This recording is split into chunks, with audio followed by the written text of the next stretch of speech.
Good morning, myself Deekshith Kumar. Today we are going to study about income from house property. The last semester under the head direct tax first, we already studied about the basics of income tax.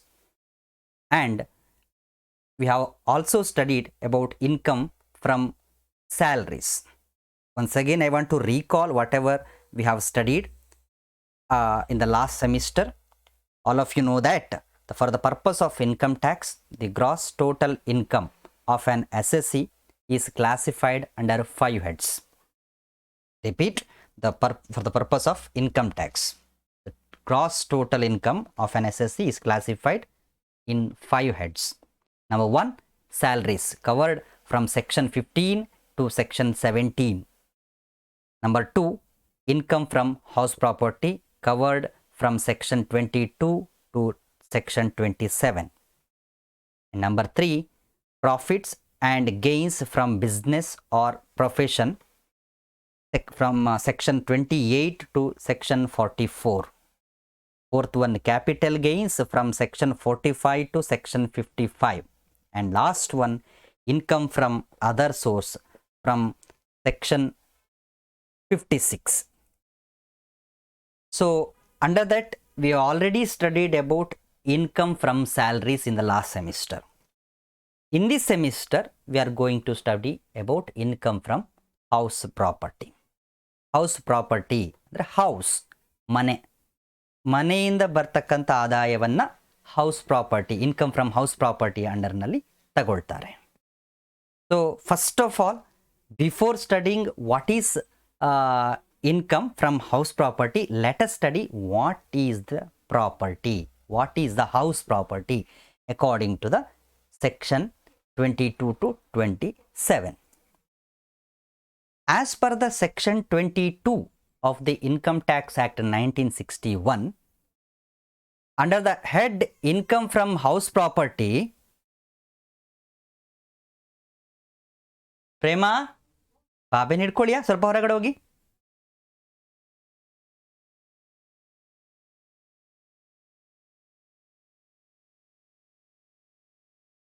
Under the head income from house property, the basis of charge is the annual value of the property. There are 3 types of property, that is the property which consists of any building or land apparent thereto, property of which the assessee is the owner, and property which is not used for purpose of assessee's business or profession. There are the 3 categories. These are the 3 categories. Once again repeat, any property consists of any building or land appertinent thereto, any property of which the assessee is the owner, and property which is not used for purpose of assessee's business or profession. ಯಾವ ಪ್ರಾಪರ್ಟಿಯಲ್ಲಿ building ಇದೆಯೋ ಅಥವಾ land, ಅದಕ್ಕೆ ಸಂಬಂಧಪಟ್ಟ land, ಒಟ್ಟಿಗಿರುವಂಥ ಲ್ಯಾಂಡನ್ನು ಕೂಡ ಇಲ್ಲಿ income from house ಪ್ರಾಪರ್ಟಿಯಲ್ಲಿ property ಅಂತ ಹೇಳ್ತೇವೆ. Property of which assessee is the owner, ಯಾವ ಪ್ರಾಪರ್ಟಿಯ ಓನರ್ assessee ಆಗಿರ್ತಾನೆ ಅದನ್ನು ಇನ್ಕಮ್ ಫ್ರಮ್ ಹೌಸ್ ಪ್ರಾಪರ್ಟಿ ಅಂಡಲ್ಲಿ ಬರ್ತದೆ. Property of which is not used for purpose of assessee's business or profession, assessee ತನ್ನ ಬಿಸ್ನೆಸ್ಸಿಗೆ ಅಥವಾ ಪ್ರೊಫೆಷನ್ನಿಗೆ ಬಳಕೆ ಮಾಡಿಕೊಳ್ಳದೇ ಇರುವಂಥ ಪ್ರಾಪರ್ಟಿಗಳನ್ನು ಇನ್ಕಮ್ ಫ್ರಮ್ ಹೌಸ್ ಪ್ರಾಪರ್ಟಿ ಅಂತೇಳಿ ಕರಿತೇವೆ. ಇದು ಸೆಕ್ಷನ್ 22 ಅಲ್ಲಿ ಇರುವಂಥದ್ದು. Let us see one by one. Buildings R lands appurtenant thereto. Building ಸಾಮಾನ್ಯವಾಗಿ ಅದು ಮಲ್ಟಿ ಸ್ಟೋರ್ ಬಿಲ್ಡಿಂಗ್ ಆಗಿರ್ಬೋದು, ಸಿಂಗಲ್ ಬಿಲ್ಡಿಂಗ್ ಆಗಿರ್ಬೋದು, ಮತ್ತು ಅದಕ್ಕೆ ಸಂಬಂಧಪಟ್ಟ ಲ್ಯಾಂಡ್, ಅದಕ್ಕೆ ಜೊತೆ ಇರುವಂಥ land. The land appurtenant to the building includes compound, playground, kitchen guard, courtyard, etc. So under the head income from house property, income is computed on buildings and lands appertinent thereto. Income from house ಪ್ರಾಪರ್ಟಿಯಲ್ಲಿ ಬಿಲ್ಡಿಂಗನ್ನು ಮತ್ತು ಅದಕ್ಕೆ ಸಂಬಂಧಪಟ್ಟ land ಜೊತೆ ಇದ್ದರೆ ಅದನ್ನು income from house ಪ್ರಾಪರ್ಟಿಯಲ್ಲಿ consider ಮಾಡ್ತಾರೆ. A land which is not appurtenant to any building does not come within the scope of this section. ಬಿಲ್ಡಿಂಗಿಗೆ ಸಂಬಂಧಪಡದೇ ಯಾವುದಾದ್ರೂ ಲ್ಯಾಂಡ್ ಇದ್ದರೆ ಅದು ಇನ್ಕಮ್ ಫ್ರಮ್ ಹೌಸ್ ಪ್ರಾಪರ್ಟಿಯಲ್ಲಿ ಬರೋದಿಲ್ಲ. Income from such land is taxable under the head income from other source. ಹಾಗೆ ಬರೀ ಖಾಲಿ ಜಾಗ ಒಂದಿದೆ, ಆ ಖಾಲಿ ಜಾಗವನ್ನು income from house property treatment ಮಾಡಲಿಕ್ಕೆ ಆಗೋದಿಲ್ಲ ಅಂತ ಹೇಳಿದ್ರೆ ಯಾವುದಲ್ಲಿ ತೋರಿಸಬೇಕು? ಅದು ಇನ್ಕಮ್ ಫ್ರಮ್ ಅದರ್ ಸೋರ್ಸ್ನಲ್ಲಿ ಬರ್ತದೆ. The lands appurtenant to the building includes this one. ಯಾವುದೆಲ್ಲ ಸೇರ್ತದೆ ಅದರಲ್ಲಿ? ಕಾಂಪೌಂಡ್, ಒಂದು ಬಿಲ್ಡಿಂಗ್ಗೆ ಸಂಬಂಧಪಟ್ಟ compound, playground, kitchen garden, courtyards etcetera. In the case of non residential building, ಇದು ಈಗ ಮೇಲೆ ಹೇಳಿದೆಲ್ಲ ರೆಸಿಡೆನ್ಷಿಯಲ್ ಬಿಲ್ಡಿಂಗ್ಗೆ ಸಂಬಂಧಪಟ್ಟಿದ್ದು.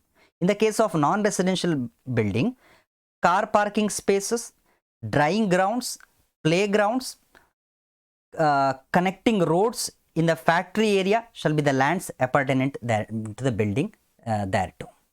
So ಇದು ನಾನ್ ರೆಸಿಡೆನ್ಷಿಯಲ್ ಬಿಲ್ಡಿಂಗ್ಗೆ ಸಂಬಂಧಪಟ್ಟ. ಸೊ ಇಷ್ಟು ಬಿಲ್ಡಿಂಗ್ ಅಥವಾ ಲ್ಯಾಂಡ್ ಅಪಾರ್ಟೆಂಟ್ ದೇರ್ ಟು ಅಂತ ಹೇಳ್ತಾರೆ. ಅಂದರೆ ಬಿಲ್ಡಿಂಗ್ ಮಾತ್ರ ಅಲ್ಲ, ಬಿಲ್ಡಿಂಗ್ಗೆ ಹೊಂದಿಕೊಂಡಿರುವಂಥ ಕೆಲವೊಂದು ಜಾಗಗಳು, ಅದು ಕಾಂಪೌಂಡ್ ಆಗಿರ್ಬೋದು, ಪ್ಲೇ ಗ್ರೌಂಡ್ ಆಗಿರ್ಬೋದು, ಕಿಚನ್ ಗಾರ್ಡನ್ ಆಗಿರ್ಬೋದು, ಕೋರ್ಟ್ ಯಾರ್ಡ್ ಆಗಿರ್ಬೋದು, ಎಲ್ಲವೂ ಕೂಡ ಸೇರಿ ಅದು ಇನ್ಕಮ್ ಫ್ರಮ್ ಹೌಸ್ ಪ್ರಾಪರ್ಟಿಲೇ ಬರ್ತದೆ. ನಾನ್ ರೆಸಿಡೆನ್ಷಿಯಲ್ ಬಿಲ್ಡಿಂಗ್ ಅಂತ ಹೇಳಿದರೆ ರೆಸಿಡೆನ್ಷಿಯಲ್ ಉಳ್ಕೊಳ್ಳುವಂಥ ಜಾಗ ಅಲ್ಲ, ಅದಕ್ಕೆ ಫ್ಯಾಕ್ಟ್ರಿ ಏರಿಯಾಗಳಾಗಿದ್ದರೆ car parking space, drying grounds, playgrounds, connecting roads, the factory area, ಫ್ಯಾಕ್ಟ್ರಿಯಲ್ಲಿರುವಂಥ ಎಲ್ಲ ಇದು ಕೂಡ ಲ್ಯಾಂಡ್ಸ್ ಅಪಾರ್ಟೆನೆಂಟ್ ದೇರ್ ಟು ಅಂತ ಹೇಳಿ ಕನ್ಸಿಡರ್ ಆಗ್ತದೆ. Land which is not appurtenant to any building does not come within the scope of this section. ಯಾಕೆ ಅಂತ ಹೇಳಿದರೆ which will come under the head income from other source. ಅದರಿಂದ ಯಾವುದಾದ್ರೂ income ಬಂದರೆ ಅದನ್ನು ಇನ್ಕಮ್ ಫ್ರಮ್ ಅದರ್ ಸೋರ್ಸ್ನಲ್ಲಿ consider ಮಾಡ್ತೇವೆ. ಈ ಸೆಕ್ಷನಿಗೆ building or lands appurtenant thereto ಇದಕ್ಕೆ ಒಂದಷ್ಟು ಎಕ್ಸೆಪ್ಷನ್ಗಳಿದೆ. ಏನಿಲ್ಲ, number 1 is building or staff quarters let out to employees and others. ಎಂಪ್ಲಾಯಿಗೆ ಅಥವಾ ಸ್ಟಾಫ್ಸ್ಗಳಿಗೆ ಕ್ವಾರ್ಟರ್ಸನ್ನು ಕೊಟ್ಟಿದ್ರೆ, building or staff quarters let out ಬಾಡಿಗೆಗೆ ಕೊಟ್ಟಿದ್ರೆ to the employees and the others.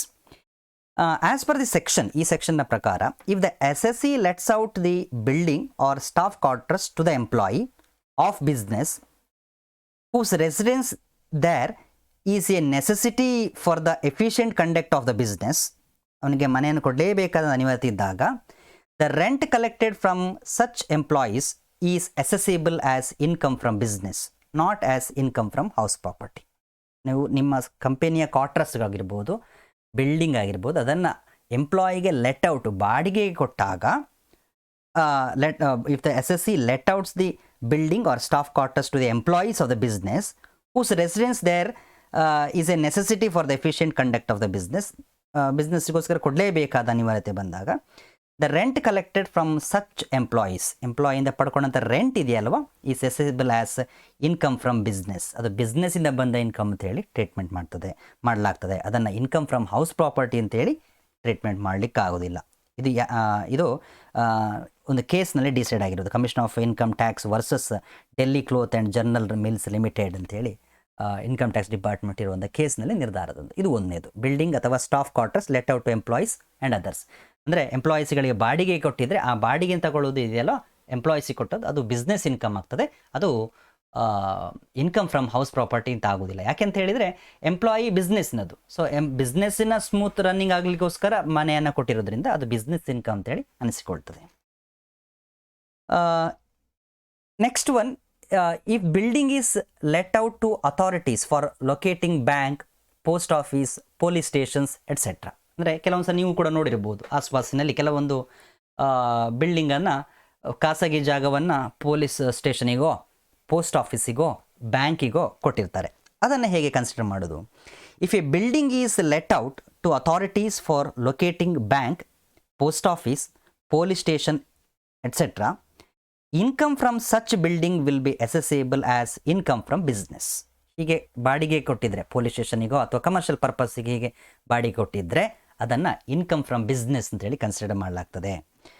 So and not as income from house property provided the dominant purpose of the letting out of the building is to enable the SSE to carry out his business more efficiently and smoothly. ಈ commercial ಬಿಲ್ಡಿಂಗನ್ನು ಕಟ್ಟಿ commercial ಪರ್ಪಸ್ಸಿಗೆ ಕೊಡು ಅಂತ ಹೇಳಿದ್ರೆ business ಮಾಡಲಿಕ್ಕೆ ಕೊಡುವಂಥದ್ದು, not for the residential purpose. ಆದ ಕಾರಣ ಅದು ಇನ್ಕಮ್ ಫ್ರಮ್ ಹೌಸ್ ಪ್ರಾಪರ್ಟಿ ಬರೋದಿಲ್ಲ, ಇನ್ಕಮ್ ಫ್ರಮ್ ಬಿಸ್ನೆಸ್ನಲ್ಲಿ ಬರ್ತದೆ ಅಂತ ಹೇಳ್ತದೆ. And third one is composite letting of building with other assets, ಅಂದರೆ ಒಟ್ಟಿಗೆ ಕೊಟ್ಟಾಗ, where the S S C lets on hire machinery, plant or furniture belonging to him, and also buildings for a composite rent, and the rent of the building is inseparable from the rent of the said machinery, plant or furniture. ಯಾವುದಾದ್ರೂ plant, furniture ಅಥವಾ ಮೆಷಿನರಿಗಳನ್ನು ಬಾಡಿಗೆ ಕೊಟ್ಟಿದ್ರೆ, ಆ ಬಾಡಿಗೆಯ ಕೊಟ್ಟಿರುವ ವಸ್ತುಗಳು S S ಸಿಯ ಬಿಲ್ಡಿಂಗಲ್ಲಿದ್ದು ಅದು ಬಿಲ್ಡಿಂಗನ್ನು ಅಸೆಟ್ಟನ್ನು ಸಪ್ರೇಟ್ ಮಾಡಲಿಕ್ಕೆ ಆಗದೇ ಇರುವಂಥ ಸಂದರ್ಭದಲ್ಲಿ, inseparable from the rent of the said machinery, plant or furniture, the income from such letting is not chargeable to income tax under the head income from house property. ಹಾಗಿದ್ದಾಗ ಅದು income from house property treatment ಮಾಡಲಿಕ್ಕೆ ಆಗೋದಿಲ್ಲ. ಯಾಕೆ ಅಂತ ಹೇಳಿದರೆ ಆ ಅಸೆಟ್ಗಳಿದೆಯಲ್ವ, that asset is used for the business purpose. So asset ಎಲ್ಲಿ ಬಿಸ್ನೆಸ್ ಪರ್ಪಸ್ಸಿಗೆ ಯೂಸ್ ಆಗ್ತದೆ ಅಂತ ಹೇಳಿದರೆ ಅದಕ್ಕೆ ಸಂಬಂಧಪಟ್ಟ ಈ ಬಿಲ್ಡಿಂಗ್ ಕೂಡ ಬಿಸ್ನೆಸ್ ಪರ್ಪಸ್ಸಿಗೆ ಯೂಸ್ ಆಗ್ತದೆ ಅಂತೇಳಿ ಕನ್ಸಿಡರ್ ಮಾಡಲಾಗ್ತದೆ. ಸೊ ಇದನ್ನು ನಾವು ಇನ್ಕಮ್ ಫ್ರಮ್ ಅದರ್ ಸೋರ್ಸ್ನಲ್ಲಿ ಟ್ರೀಟ್ಮೆಂಟ್ ಮಾಡ್ತೇವೆ. So it is taxable under the head income from other source, under the head business or profession, ಅಥವಾ ಬಿಸ್ನೆಸ್ ಆರ್ ಪ್ರೊಫೆಷನ್ಲು ಕೂಡ ತೋರಿಸ್ಬೋದು. ಯಾವಾಗ ಅಂತ ಹೇಳಿದರೆ if such letting is business, ಹಾಗೆ ಬಾಡಿ ಕೊಡುವಂಥದ್ದು ಬಿಸ್ನೆಸ್ ಆಗಿದ್ದರೆ ಆಗ ಬಿಸ್ನೆಸ್ ಇನ್ಕಮಲ್ಲಿ ಕೂಡ ತೋರಿಸಲಾಗ್ತದೆ. This is coming under section 56 subsection 2 subsection 3. I repeat, ಇದು ಸೆಕ್ಷನ್ 56 ಸಬ್ಸೆಕ್ಷನ್ 2 ಸಬ್ಸೆಕ್ಷನ್ 3ಯಲ್ಲಿ ಬರ್ತದೆ.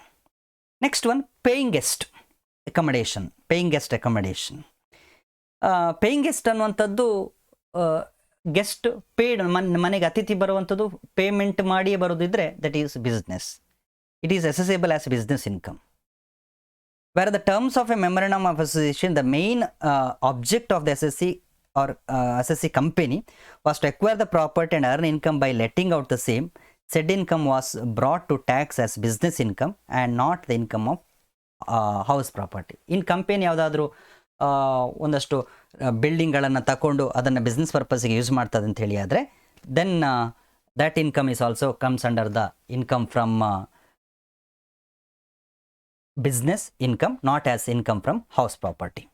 ಇದು ಇಷ್ಟು exceptions. Once again repeat, building ಸ್ಟಾಫ್ಸ್ಗಳಿಗೆ ರೆಂಟಿಗೆ ಕೊಟ್ಟಿದ್ದರೆ ಅದು ಎಕ್ಸೆಪ್ಷನ್, ಅದು ಇನ್ಕಮ್ ಫ್ರಮ್ ಹೌಸ್ ಪ್ರಾಪರ್ಟಿ ಬರೋದಿಲ್ಲ. ಪೊಲೀಸ್ ಸ್ಟೇಷನಿಗೋ, ಬ್ಯಾಂಕಿಗೋ ಅಥವಾ ಪೋಸ್ಟ್ ಆಫೀಸು ಕಮರ್ಷಿಯಲ್ ಪರ್ಪಸ್ಸಿಗೆ ಕೊಟ್ಟಿದ್ದರೆ ಅದು ಇನ್ಕಮ್ ಫ್ರಮ್ ಹೌಸ್ ಪ್ರಾಪರ್ಟಿಲಿ ಬರೋದಿಲ್ಲ. ಕಾಂಪೋಸಿಟ್ ರೆಂಟ್ ಆಫ್ ಬಿಲ್ಡಿಂಗ್ ಅಂದರೆ ಅಸೆಟ್ ಮತ್ತು ಬಿಲ್ಡಿಂಗ್ ಒಟ್ಟಿಗೆ ಇದ್ದಾಗ ಅಸೆಟ್ಟನ್ನು ಬಾಡಿಗೆ ಕೊಡ್ತಾ ಇದ್ದರೆ ಅದು ಆ ಅಸೆಟ್ ಬಿಸ್ನೆಸ್ ಅಂತ ಆಗ್ತದೆ. ಸೊ ಬಿಲ್ಡಿಂಗ್ ಕೂಡ ಬಿಸ್ನೆಸ್ ಅಂತ ಆಗ್ತದೆ, ಇದಕ್ಕೆ ಬರೋದಿಲ್ಲ, ಹೌಸ್ ಪ್ರಾಪರ್ಟಿಗೆ ಬರೋದಿಲ್ಲ. Paying guest accommodation is assessable under the income from business, ಅದೊಂದು ಬಿಸ್ನೆಸ್ ಅಂತೇಳಿ ಕನ್ಸಿಡರ್ ಆಗಿದೆ. Yes, the next second thing is S S C should be the owner of the house property. ನಾವು ಯಾರ್ಯಾರ ಮನೆಯನ್ನು ಬಾಡಿಗೆ ಕೊಟ್ಟು ನಾವು ಇನ್ಕಮ್ ಫ್ರಮ್ ಹೌಸ್ ಪ್ರಾಪರ್ಟಿ ಅಂತೇಳಿ ತೋರಿಸ್ಲಿಕ್ಕೆ ಆಗೋದಿಲ್ಲ. ಯಾಕೆ ಅಂತ ಹೇಳಿದರೆ the S S C should be the owner of the house property. House ಪ್ರಾಪರ್ಟಿಯ ಓನರ್ ಯಾರಾಗಿರಬೇಕು? ಎಸ್ ಎಸ್ ಸಿ ಆಗಿರಬೇಕು. It is the only the owner of the house property who is liable to pay tax. So under this head of income, where the S S C is the lessee of the building or he derives an income from the subletting or reletting, it will be taxable under the income from other source. ಒಂದು ವೇಳೆ ಎಸ್ಎಸ್ಸಿಯೇ ಬಾಡಿಗೆಯನ್ನು ಪಡ್ಕೊಂಡು ಅದನ್ನು ಮತ್ತೊಬ್ಬನಿಗೆ ಸಬ್ಲೆಟ್ಟಿಂಗ್ ಅಥವಾ ಇನ್ನೊಂದು ಬಾಡಿಗೆ ಕೊಡ್ತಾ ಇದೆ ಅಂತ ಹೇಳಿ ಆದರೆ ಅದು ಅದರ್ ಸೋರ್ಸ್ನಲ್ಲಿ ಕನ್ಸಿಡರ್ ಆಗ್ತದೆ. ಸೊ ದ ಓನರ್ ಆಗಿರಬೇಕು ಅಂತ ಹೇಳಿದರೆ ಎರಡು condition: the person whose name the property is registered, ಯಾರ ಹೆಸರಲ್ಲಿ ಪ್ರಾಪರ್ಟಿ ರಿಜಿಸ್ಟರ್ ಆಗಿರ್ತದೆ ಅದನ್ನು ಹೌಸ್ ಪ್ರಾಪರ್ಟಿ ಓನರ್ ಅವನೇ ಅಂತ ಹೇಳ್ಕೊಳ್ಳಾಗ್ತದೆ. ಮತ್ತು ಇನ್ ಕೇಸ್ ಆಫ್ ಮಾರ್ಗೇಜ್, ಅಡಮಾನ ಇಟ್ಟಿದ್ರೆ the mortgage or not the mortgage. ಈಗ ನಾವು ಸಪೋಸ್ ಬ್ಯಾಂಕಿಗೆ ಅದನ್ನು ಅಡಮಾನ ಇಟ್ಟಿದ್ರೆ ಬ್ಯಾಂಕ್ ಅದರ ಓನರ್ ಆಗ್ತಾರೆ, ನಾವು ಅದರ ಓನರ್ಶಿಪ್ ತಗೊಳ್ಳಿಕ್ಕೆ ಆಗೋದಿಲ್ಲ. ಸೊ ಓನರ್ ಅಂತ ಹೇಳಿದರೆ the person in whose name the property's registered, ಯಾರ ಹೆಸರಲ್ಲಿ ಪ್ರಾಪರ್ಟಿ ರಿಜಿಸ್ಟರ್ ಆಗಿದೆಯೋ ಅವನನ್ನು ಓನರ್ ಅಂತೇಳಿ ಕನ್ಸಿಡರ್ ಮಾಡ್ತೇವೆ. ಸೊ ನೆಕ್ಸ್ಟ್ ಮುಂದೆ ಹೋದರೆ ಡೀಮ್ಡ್ ಓನರ್ಸ್. ಕೆಲವೊಂದು ಸಲ ಓನರ್ ಯಾರು ಅಂತೇಳಿ ಡಿಸೈಡ್ ಮಾಡೋದು ಕಷ್ಟ. ಸೊ ಇನ್ಕಮ್ ಟ್ಯಾಕ್ಸ್ ಆ್ಯಕ್ಟಿನ 1961 ಆ್ಯಕ್ಟ್ನಲ್ಲಿ ಸೆಕ್ಷನ್ 27 ಡೀಮ್ಡ್ ಓನರ್ಸ್ ಅಂತ ಒಂದು ಕಾಲಮನ್ನು ಹೇಳ್ತದೆ. ಡೀಮ್ಡ್ ಓನರ್ ಅಂತ ಹೇಳಿದರೆ ದೇ ಆರ್ ಲೈಕ್ ಓನರ್ಸ್, ಅವರು ಸದ್ಯಕ್ಕೆ ಈ ಬಿಲ್ಡಿಂಗ್ನ ಓನರ್ ಆಗಿರ್ತಾರೆ. ಯಾರು? The following are the deemed to be the owners of the property. Number 1, as an individual who transfers any house property to his or her spouse without adequate consideration or not being a transfer in connection with the agreement to live apart or to a minor child not being a married daughter shall be deemed to be the owner of the house property so transferred.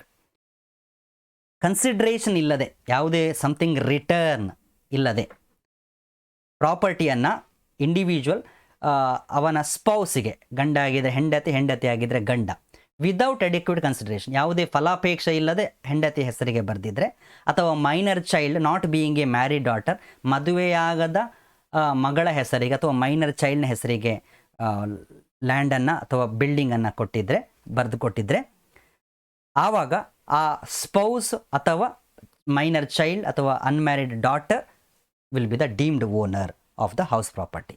ಇದು ಯಾವಾಗ apply ಆಗ್ತದೆ ಅಂತೇಳಿ, ನಾನು ಮನೆಯನ್ನು ಹೆಂಡತಿಗೋ ಅಥವಾ ಮಕ್ಕಳಿಗೋ ಬರೆದು ಕೊಟ್ಟಾಗ.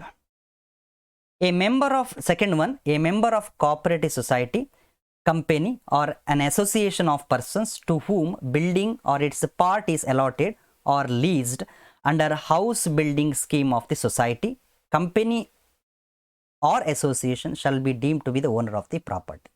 A member of cooperative society, cooperative society ಅಥವಾ ಕಂಪನಿಯ ಅಥವಾ ಅಸೋಸಿಯೇಷನ್ ಆಫ್ ಪರ್ಸನ್ಸ ಬಿಲ್ಡಿಂಗ್, ಕಂಪನಿಗೆ ಬಿಲ್ಡಿಂಗನ್ನು ಯಾರಾದರೂ ಕೊಟ್ಟಿದ್ರೆ, its part is allotted or leased under the house building scheme, ಆಗ ಆ ಪ್ರತಿಯೊಬ್ಬ ಮೆಂಬರ್, ಕಂಪನಿಯ ಮೆಂಬರ್ ಕೂಡ ಡೀಮ್ಡ್ ಓನರ್ ಆಗಿರ್ತಾನೆ. ಕಂಪನಿಯಲ್ಲಿರುವ ಪ್ರಾಪರ್ಟಿಯನ್ನು, ಬಿಲ್ಡಿಂಗನ್ನು ಇನ್ನೊಬ್ಬರಿಗೆ ಲೀಸ್ ಕೊಟ್ಟಿದ್ದಾಗ ಯಾರು ಓನರ್ ಅಂತೇಳಿ ಡಿಸೈಡ್ ಮಾಡಿದರೆ, that the member of the cooperative society or member of a company or member of an association of persons to whom the building or its part is allotted. Next one is a person who is allowed to retain the possession of any building in part of performance of a contract. The Contract Act ನಲ್ಲಿ ಬರ್ತದೆ, Transfer of Property Act ನಲ್ಲಿ shall be deemed to the owner of the that building. So Contract Act ನ ಪ್ರಕಾರ a person is allowed to retain possession of any building in part performance of a contract. ಒಂದು ಕಾಂಟ್ರಾಕ್ಟ್ನ ಪ್ರಕಾರ ಯಾರಿಗಾದರೂ ಒಬ್ಬನಿಗೆ ಬರ್ಕೊಟ್ಟಿದ್ರೆ, according to the contract, that person who is holding the property will be the owner of the house. Next one is a person who is having lease right in the property. ಪ್ರಾಪರ್ಟಿಯಲ್ಲಿ leasing right ಇದ್ದರೆ, under lease extending up to 12 years, 12 ವರ್ಷದ ಮೇಲ್ಪಟ್ಟು ಲೀಸಿಗೆ ಕೊಟ್ಟಿದ್ರೆ, or more in the aggregate including the terms which the lease may be extended shall be deem the owner of the property. 12 ವರ್ಷಕ್ಕಿಂತ ಜಾಸ್ತಿ ಲೀಸಿಗೆ ಒಬ್ಬ ವ್ಯಕ್ತಿಗೆ ಕೊಟ್ಟಿದ್ರೆ, ಆ ಪರ್ಸನ್ ಯಾವ ವ್ಯಕ್ತಿಗೆ ಲೀಸಿಗೆ ಕೊಟ್ಟಿದ್ದ ಅವನೇ ಅದರ ಡೀಮ್ಡ್ ಓನರ್ ಆಗಿರ್ತಾನೆ. Next one, if a person takes land on lease or construct a house upon it, he will be the deemed its owner. ಯಾವುದಾದ್ರೂ ಜಾಗವನ್ನು ಪಡ್ಕೊಂಡು, ಲೀಸಿಗೆ ಪಡ್ಕೊಂಡು ಅದರಲ್ಲಿ ಮನೆಯನ್ನು ಕಟ್ಟಿದರೆ, ಆ ಮನೆಯನ್ನು ಕಟ್ಟಿದ ವ್ಯಕ್ತಿಯೇ ಅದರ ಓನರ್ ಆಗಿರ್ತಾನೆ. And last one, disputed ownership. If the title of the ownership is disputed, ಅಂದರೆ ಯಾರು ಓನರ್ ಅಂತ ಹೇಳಿ ಡಿಸೈಡ್ ಆಗಲಿಲ್ಲ, ಕೋರ್ಟಲ್ಲಿ ಇದೆ, in a court of law, the recipient of the rental income, ಯಾರು ರೆಂಟಲ್ ಇನ್ಕಮನ್ನು ಪಡ್ಕೊಳ್ತಾ ಇದ್ದಾನೆ, ಅಥವಾ the person who is in position of the property, ಯಾರ ಹೆಸರು ಈಗಾಗಲೇ ಆ ಬಿಲ್ಡಿಂಗ್ ಇದೆ, ಆಸ್ ದ ಓನರ್ ಅಂತ ಇರ್ತದೆ, ಅವನೇ ಅದರ ಓನರ್ ಆಗಿರ್ತದೆ. ಯಾವಾಗ ಅಂತ ಹೇಳಿದ್ರೆ ಡಿಸ್ಪ್ಯೂಟೆಡ್ ಓನರ್ಶಿಪ್ಪಲ್ಲಿ ಇದ್ದಾಗ ಮಾತ್ರ. ಇದಿಷ್ಟು ಡೀಮ್ಡ್ ಓನರ್ಸ್ ಅಂಡರ್ ಸೆಕ್ಷನ್ 27ನ ಪ್ರಕಾರ ಇರುವಂಥದ್ದು. ಆ್ಯಂಡ್ ಲಾಸ್ಟ್ ಪಾಯಿಂಟ್ ಏನು ಹೇಳ್ತದೆ ಅಂತೇಳಿ, it is not used for the purpose of as business or profession. Building ಅಥವಾ ಲ್ಯಾಂಡ್ ಎಸ್ಎಸ್ಸಿಯ ಬಿಸ್ನೆಸ್ ಅಥವಾ ಪ್ರೊಫೆಷನ್ ಪರ್ಪಸ್ಸಿಗೆ ಯೂಸ್ ಆಗಿರಬಾರ್ದು. ಯಾಕೆ ಅಂತ ಹೇಳಿದರೆ, if it is used for the business or profession purpose, then that income from the business or profession will be calculated under the income from business or profession. If the property or a portion of it is occupied by the SSC for the purpose of his own business or profession, the profits of such business or profession is assessable to a tax under the head income from business or profession. If the annual value in respect of such property or portion of it is not taxable as income from house property, ಅದನ್ನು income from house property ಅಂತ ತೋರಿಸ್ಲಿಕ್ಕೆ ಆಗೋದಿಲ್ಲ. ಯಾಕೆಂತ ಹೇಳಿದ್ರೆ, SSC ತನ್ನ own business ಮಾಡ್ತಾ ಇದ್ದಾನೆ ಅಂತ ಹೇಳಿದ್ರೆ, ಅಥವಾ ಪ್ರೊಫೆಷನನ್ನು ಮಾಡ್ತಾ ಇದ್ದಾನೆ ಅಂತ ಹೇಳಿ ಆದರೆ, then that income will be considered income from profession or income from business, not as income from house property. So ಹೀಗಿದ್ದಾಗ, ಒಂದು ವೇಳೆ ಯಾವುದಾದ್ರು ಬಿಲ್ಡಿಂಗನ್ನು ಬಿಸ್ನೆಸ್ಗೆ ಪರ್ಪಸ್ಸಿಗೆ SSC ಯೂಸ್ ಮಾಡ್ತಾ ಇದ್ದಾನೆ, ಅಥವಾ ಆ ಬಿಲ್ಡಿಂಗನ್ನು ಪ್ರೊಫೆಷನ್ಗೆ ಯೂಸ್ ಮಾಡ್ತಾರೆ ಅಂತ ಹೇಳಿದರೆ, ಯಾವುದೇ ರೀತಿಯಾದಂಥ ಎಕ್ಸ್ಪೆಂಡಿಚರನ್ನು ಡಿಡಕ್ಷನ್ ಕ್ಲೇಮ್ ಮಾಡೋಗಿಲ್ಲ. ಅದೇ ಲಾಸ್ಟ್ ಪಾಯಿಂಟ್ ಹೇಳ್ತಾ ಇದೆ, nothing will be deductible as expenditure on rent of these premises in computing the profits of business or profession. Income from business or profession claim calculate ಮಾಡುವಾಗ ಯಾವುದೇ ರೀತಿಯಾದ ಡಿಡಕ್ಷನನ್ನು, ಎಕ್ಸ್ಪೆಂಡಿಚರ್ಗೋಸ್ಕರ ಡಿಡಕ್ಷನನ್ನು ಕ್ಲೈಮ್ ಮಾಡುವ ಹಾಗೆ ಇಲ್ಲ ಅಂತೇಳಿ ಹೇಳ್ತದೆ. ಸೊ ಇದಿಷ್ಟು ಇವತ್ತು ನಾವು ಕಲ್ತದ್ದು. ಒಂದು ಸಲ ನಾವು ಇವತ್ತು ಏನು ಕಲ್ತಿದ್ದೇವೆ ಅದನ್ನು ಮತ್ತೆ ರೀಕಾಲ್ ಮಾಡೋಣ. ಸೊ ನಾವು ಇನ್ಕಮ್ ಫ್ರಮ್ ಹೌಸ್ ಪ್ರಾಪರ್ಟಿ ಎಲ್ಲಿಂದ ಬಂತು? From the income tax act 1961 ಇಂದ ಇನ್ಕಮ್ ಫ್ರಮ್ ಸ್ಯಾಲ್ರೀಸ್ ನಾವು ಆಲ್ರೆಡಿ ಕಲ್ತಿದ್ದೇವೆ. ಈಗ income from house property under section 22 ಇಂದ 27ವರೆಗೆ ಬರ್ತದೆ ಅಂತೇಳಿ ಹೇಳಿದೆ. ಸೊ ಆ್ಯನ್ಯುವಲ್ ವ್ಯಾಲ್ಯೂ, ಮನೆಯ ಆ್ಯನ್ಯುವಲ್ ವ್ಯಾಲ್ಯೂ ಆಧಾರದ ಮೇಲೆ ಇನ್ಕಮ್ ಫ್ರಮ್ ಹೌಸ್ ಪ್ರಾಪರ್ಟಿಯನ್ನು ನಿರ್ಧಾರ ಮಾಡಲಾಗ್ತದೆ. ಅದಕ್ಕೆ condition 3. The property consist of any building or land appurtenant thereto. Building ಮತ್ತು ಅದಕ್ಕೆ ಹೊಂದಿಕೊಂಡಂಥ ಲ್ಯಾಂಡ್ಗಳು ಕೂಡ ಇನ್ಕಮ್ ಫ್ರಮ್ ಹೌಸ್ ಪ್ರಾಪರ್ಟಿ ಬರ್ತದೆ.